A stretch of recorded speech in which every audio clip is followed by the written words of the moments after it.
അവൾ ഒരിക്കലും ആത്മഹത്യ ചെയ്യല. ഈ മരണത്തിൽ ദുരൂഹതയുണ്ട്. അതാണ് ഞാൻ നിയമപരമായിട്ട് അങ്ങേയറ്റം പോയി എൻ്റെ മക്കൾക്ക് വേണ്ടിയിട്ട് പോകും. ഏത് അറ്റം വരെ പോകും. അതേ എനിക്ക് നിങ്ങളോട് പറയാനുള്ളൂ. ഞാൻ UK നിന്ന് വിളിച്ചവളെ. അപ്പോൾ അവൾ വിളിച്ചിട്ട് എടുത്തില്ല. വിഷുവല്ലേ എടുക്കുന്നില്ലെന്ന്. വീട്ടിൽ പല പല പ്രശ്നങ്ങൾ ഉണ്ടായിട്ടുണ്ട്. ഞാൻ ഇടയ്ക്ക് പോയി എല്ലാം ഒന്ന് പറഞ്ഞൊക്കെ ഒതുക്കുമായിരുന്നു. അവിടെ എല്ലാവരുമായിട്ട് ഇവള് കൊച്ചിവിടെ ഓഫീസിലാണ്. ഇവിടെ ഓഫീസിൽ ഒരു ദിവസം എൻ്റെ അടുത്ത് വന്നപ്പോൾ തലയിൽ ഒരു പാടുണ്ട്. ഞാൻ ചോദിച്ചത് എന്നാ പറ്റിയതാ മാനേന്ന് ചോദിച്ചു. നേരം പറഞ്ഞു ഇത് കൊണ്ടതാന്ന് പറഞ്ഞു. കഥകിനിട്ട് പിടിച്ചതാണ്. 2-3 ദിവസം കഴിഞ്ഞപ്പോൾ എന്നോട് പറഞ്ഞു, പപ്പ ചേട്ടാ എന്നെ പിടിച്ച് ഭിത്തിക്കിട്ട് ഇടിച്ചതാന്ന് പറഞ്ഞു. നീ എന്ത് ചേടി പറയാഞ്ഞ്? പപ്പ അവിടെ വന്ന് വഴക്കുണ്ടാക്കുമെന്ന് ഓർത്താൽ നീ പപ്പായോട് പറഞ്ഞെന്ന് പറഞ്ഞ് പപ്പ വിളിച്ചാൽ അത് പിന്നെ മതി, എനിക്ക് വീട്ടിൽ നിൽക്കാൻ പറ്റില്ല. അതുകൊണ്ടാണ് ഞാൻ എനിക്കൊരു കുടുംബം വേണ്ടേ. തന്നെയല്ല അവൾ വക്കീലാണ്. അവൾക്ക് അങ്ങനെ ഒരു ഇതിനോട് താല്പര്യമില്ല. അതുകൊണ്ട് ഏതറ്റം വരെ ഞാൻ നിയമപരമായിട്ട് പോകും. ഉണ്ടായിട്ടുണ്ട്. ഞാൻ ചെന്ന് തീർക്കാൻ ശ്രമിച്ചിട്ടുണ്ട്. പിന്നെ ഓരോ കുടുംബങ്ങളല്ലേ ഇന്നോർത്ത് അങ്ങനെ ഇരിക്കുമായിരുന്നു. എനിക്കതൊന്നും ഇപ്പം പറയാനുള്ള മൂന്നില്ല. ഭർത്താവ് മർദ്ദിച്ച് ഒരു പ്രാവശ്യം പറഞ്ഞില്ലേ. ഇനി എപ്പോഴും ഉണ്ട്. എനിക്കതിനെക്കുറിച്ച് ഇപ്പം ഞാൻ പറഞ്ഞില്ലേ, തുറന്നു പറഞ്ഞിട്ടില്ലായിരുന്നു. പിന്നെ എന്നോട് ലാസ്റ്റ് സംസാരിച്ച സമയത്ത് ഒരാഴ്ച മുമ്പ് സംസാരിച്ചപ്പോഴും ചേച്ചി ഇങ്ങനെ ഒരു രീതിയിലല്ല. ചേച്ചി ഫുൾ പോസിറ്റീവായിട്ടാണ് സംസാരിച്ചത്. ചേച്ചിക്ക് കുറച്ച് ആഗ്രഹങ്ങളുണ്ട് ഫ്ലൈറ്റിലൊക്കെ കയറുമെന്ന് പറഞ്ഞാൽ.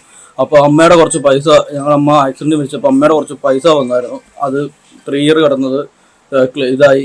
ചേച്ചിക്ക് ഇപ്പോൾ എടുക്കാൻ പറ്റുന്ന അവസ്ഥയായിരുന്നു. ചേച്ചി അതെടുത്തിട്ട് ചേച്ചിക്ക് ഇവിടെ എവിടെയെങ്കിലും ഫ്ലൈറ്റിലൊക്കെ കയറി എവിടെയെങ്കിലും മീൻസ് കുളു അവിടെ നോർത്തിൽ എവിടെയെങ്കിലും ഒക്കെ ഒന്ന് കറങ്ങാൻ പോകണമെന്ന് അളിയനെയും കൂട്ടിക്കൊണ്ട് പോകണമെന്ന് പറഞ്ഞു. ജിമ്മിനെയും കൂട്ടിക്കൊണ്ട് പോകണമെന്ന് പറഞ്ഞു. എന്നിട്ട് അത് പിന്നെ എല്ലാം കൊണ്ടും ചേച്ചി ഭയങ്കര പോസിറ്റീവായിട്ടാണ് അന്ന് സംസാരിച്ചത്. ഞങ്ങളുടെ അടുത്തൊക്കെ ഒന്ന് കറങ്ങാൻ വരണം അങ്ങനെ എല്ലാം. ചേച്ചി ഫ്യൂച്ചറിലോട്ട് ചേച്ചിയുടെ കുറേ ആഗ്രഹങ്ങൾ എന്നോട് അന്ന് പറഞ്ഞതാണ്. ചേച്ചി ആ ഒരു രീതിയിൽ ചേച്ചിനോട് സംസാരിച്ച് വെച്ചിട്ട് ചേച്ചി ഒരിക്കലും ചെയ്യേണ്ട ആളല്ല. ചേച്ചി അങ്ങനെ ചെയ്യത്തില്ല. എനിക്ക് പോലും എന്തെങ്കിലും പ്രശ്നം വന്നാൽ ഞാൻ ചേച്ചിനെയാണ് ആദ്യം വിളിക്കുന്നത്. പിന്നെ ഈ ലാസ്റ്റ് ഞങ്ങൾ കോണ്ടാക്ട് ചെയ്തത് ഞായറാഴ്ചയാണ്. എൻ്റെ വൈഫ് ഒരു മെസ്സേജ് അയച്ചപ്പോഴത്തേക്കും അവളോട് പറഞ്ഞിരിക്കുന്നത് ചേച്ചിയുടെ ഒരു ഫ്രണ്ടിൻ്റെ കല്യാണം രാമൂരത്ത് വെച്ചുണ്ടായിരുന്നു.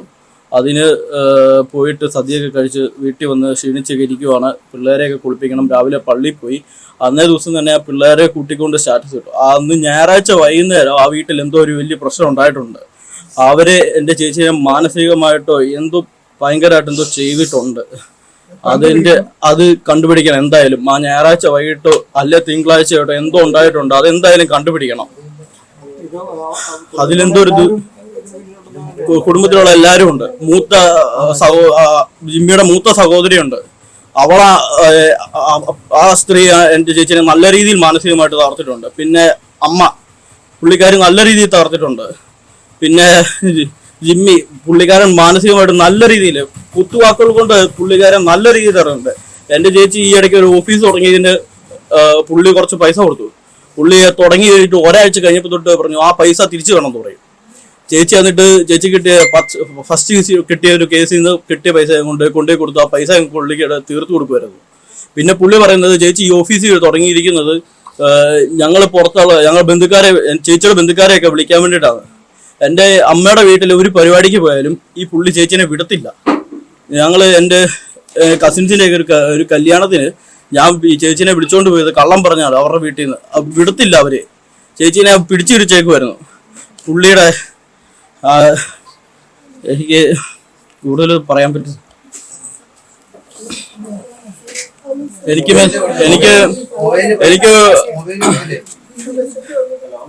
എനിക്കൊരു മെസ്സേജ് വന്നിരിക്കുന്നത് അതിൻ്റെ അകത്ത് പറഞ്ഞിരിക്കുന്നത് ചേച്ചിയുടെ 2ാമത്തെ കൊച്ചുണ്ടായ സമയത്ത് എനിക്ക് മെസ്സേജ് അയച്ചേക്കുവാണ്. എന്നോട് പറഞ്ഞു കുറച്ച് പൈസ അയക്കണം, എന്നിട്ട് പപ്പായ്ക്ക് കൊടുത്തു വിടണം. എന്നിട്ട് വീട്ടിലൊരു സെർവൻറ്റ് നിൽക്കുന്നുണ്ട്. പുള്ളിക്കാരിക്ക് ഫസ്റ്റ് മന്ത് പൈസ കൊടുക്കേണ്ടത് അത് ഞങ്ങളുടെ കടമയാണ്. അതൊക്കെ ഞങ്ങൾ കൊടുക്കാൻ റെഡിയാണ്. പക്ഷെ ഇത് പുള്ളി ചേച്ചിയോട് പറഞ്ഞു ഇത് ഇങ്ങനെ കൊടുക്കുന്നൊന്നും ഇല്ല എന്നറിഞ്ഞിരുന്നെങ്കിൽ 2ാമത്തെ കൊച്ചിന് വേണ്ടി ശ്രമിക്കത്തില്ലായിരുന്നു. അങ്ങനെ ചേച്ചിയോട് പൈസ ചേച്ചി എന്നോട് ചോദിച്ചിട്ട് എൻ്റെ ഇപ്പോഴും അതിൻ്റെ വാട്സപ്പ് മെസ്സേജ് കിടപ്പുണ്ട്.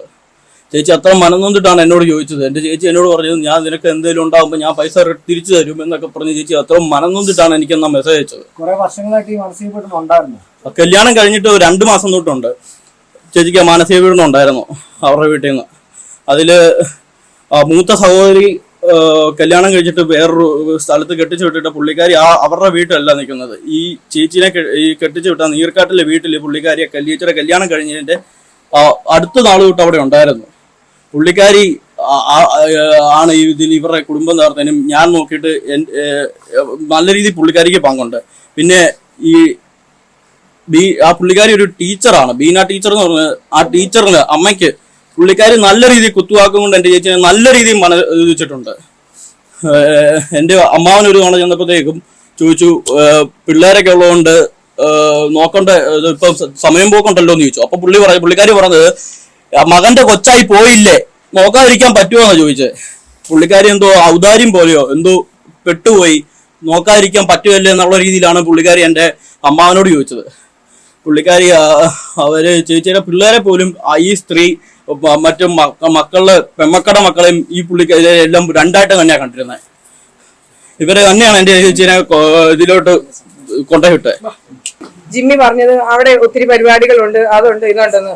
അങ്ങനെ അവനിങ്ങോട്ട് പിന്നെ വിടാറില്ല അവളെ, ഒരു കാര്യത്തിന് പോലും വിടാറില്ല. ഈയിടെ ഞങ്ങളുടെ അപ്പാപ്പൻ മരിച്ചു, അന്നേരവും അവള് വന്നില്ല. അവള് വരാതിരിക്കുകയല്ല, മഴയായതുകൊണ്ട്. അവള് സത്യത്തിൽ അവൾ ആ ഒരു നല്ല കുടുംബശ്രീ ഒരു കുടുംബിനിയായിരുന്നു എന്ന് പറയും. കാരണം അവൾ ഒരിക്കലും ജിമ്മി ഞങ്ങളോടൊന്നും കുറ്റം പറയല, ജിമ്മീനെ ഒരിക്കലും പറയല.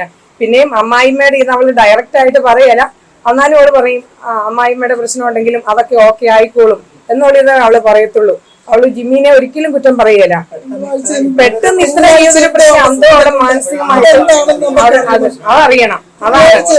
അല്ലെങ്കിൽ അവൾ ഒരിക്കലും അവൾ ആ 2 പിള്ളേരെ വെച്ച് അവൾ അത്രയും അവള് ഹാർഡ് വർക്ക് ചെയ്യാനും അവള് മിടുക്കത്തി ഈ 2 പിള്ളേരെ ആയിട്ട്. നാട്ടുകാര് ഞങ്ങളോട് ഇൻഡയറക്റ്റ് ആയിട്ട് പറഞ്ഞു, തിങ്കളാഴ്ച വൈകിട്ട് അവിടെ എന്തോ വ്യക്തി ചാച്ചനായിരുന്നു. അപ്പൊ ആ ചാച്ചന്റെ കിട്ടിയപ്പോ നമുക്ക് സഹിക്കാൻ പറ്റിയില്ല.